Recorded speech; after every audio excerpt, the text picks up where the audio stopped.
താടിക്ക് തീ പിടിക്കുമ്പം വീട് കത്തിക്കരുത് ഉണ്ണികൃഷ്ണ. എങ്ങനെ ചിരിക്കാതിരിക്കും?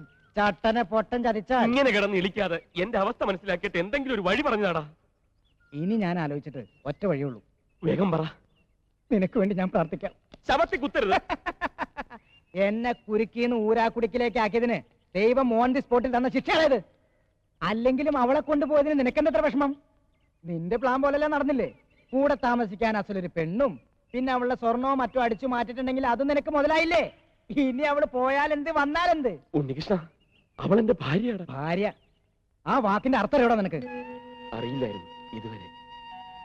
ഇല്ലാ കഥകൾ പറഞ്ഞ് കല്യാണം കഴിച്ചപ്പോഴും 2.5 കോടി വരുന്ന സ്വത്തിന്റെ ചിന്തയെ എനിക്കുണ്ടായിരുന്നുള്ളൂ. ജീവിതത്തെക്കുറിച്ച് അറിയില്ലായിരുന്നു. ഈ സ്നേഹത്തിനൊക്കെ ഇത്ര ശക്തിയുണ്ടോ? നീ ആ ചേരിയിലെ പെണ്ണിനെ പ്രേമിച്ച് പിന്നാലെ നടന്ന് തല്ലുകൊള്ളുന്ന കണ്ടപ്പോ ഞാൻ കരുതി നിനക്കൊക്കെ മുഴുവട്ടാണെന്ന്. ഇപ്പൊ മനസ്സിലായി. 3 ദിവസം കൊണ്ട് 3 വർഷത്തെ സ്നേഹം ഞാൻ അറിഞ്ഞടാ. എനിക്കവളെ പിരിയാൻ വയ്യ. ദൈവമേ, ഇതേ കൂലി സാഹിത്യം പറയണേ. അപ്പൊ ഇതത് തന്നെ പ്രേമം തലയ്ക്ക് കൊണ്ടാ.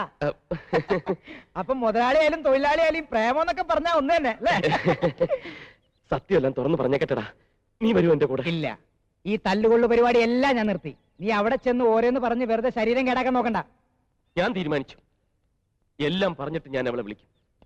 ഒരു കൂലിയായി എന്റെ കൂടെ ഇറങ്ങി വരാൻ തയ്യാറാണോ എന്ന് ഞാൻ ചോദിക്കും. വന്നില്ലെങ്കിലോ? വന്നില്ലെങ്കിൽ വരാതിരിക്കോടാ. എന്തായാലും ഇന്നെല്ലാം ഒന്ന് കലങ്ങി തെളിഞ്ഞാൽ രണ്ടാലൊന്നറിയാൻ പറ്റും.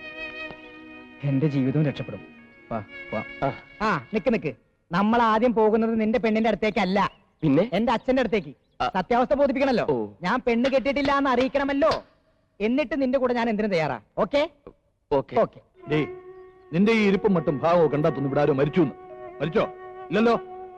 ആ പിന്നെ വഴി വിളിച്ചു പോയ സന്തതിയെ കുറിച്ച് ഓർത്താണെങ്കിൽ നീ വിഷമിക്കണ്ട. നമുക്ക് അവൻ മാത്രല്ലേ ഉള്ളൂ. പുകഞ്ഞ കൊള്ളി പുറത്ത്. അതാണ് എന്റെ പ്രമാണം. അവൻ ഒരു തെറ്റ് ചെയ്തു.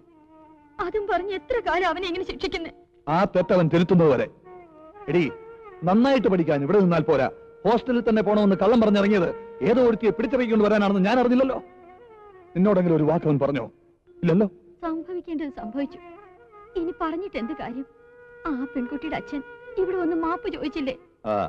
ആ കുടുംബത്തിന്റെ നിലവാരം അയാളുടെ സംസാരത്തോട് എനിക്ക് ബോധ്യായി. ഞാൻ ഇതുവരെ ഒന്നും ആവശ്യപ്പെട്ടിട്ടില്ല, ഒന്നും എതിർത്ത് പറഞ്ഞിട്ടുമില്ല. എനിക്ക് എന്റെ ഉണ്ണിയെ കാണാതിരിക്കാൻ വയ്യ. ഏതൊരച്ഛനുമുണ്ട് മകനെ കുറിച്ചുള്ള പ്രതീക്ഷകൾ. അവന്റെ കല്യാണം എന്ന് പറഞ്ഞാൽ ഒരു ഉത്സവമായിരുന്നു എന്റെ മനസ്സിൽ. എല്ലാം തകർത്തില്ലേ അവൻ. സമ്മതിക്കുമായിരുന്നല്ലോ ഞാൻ.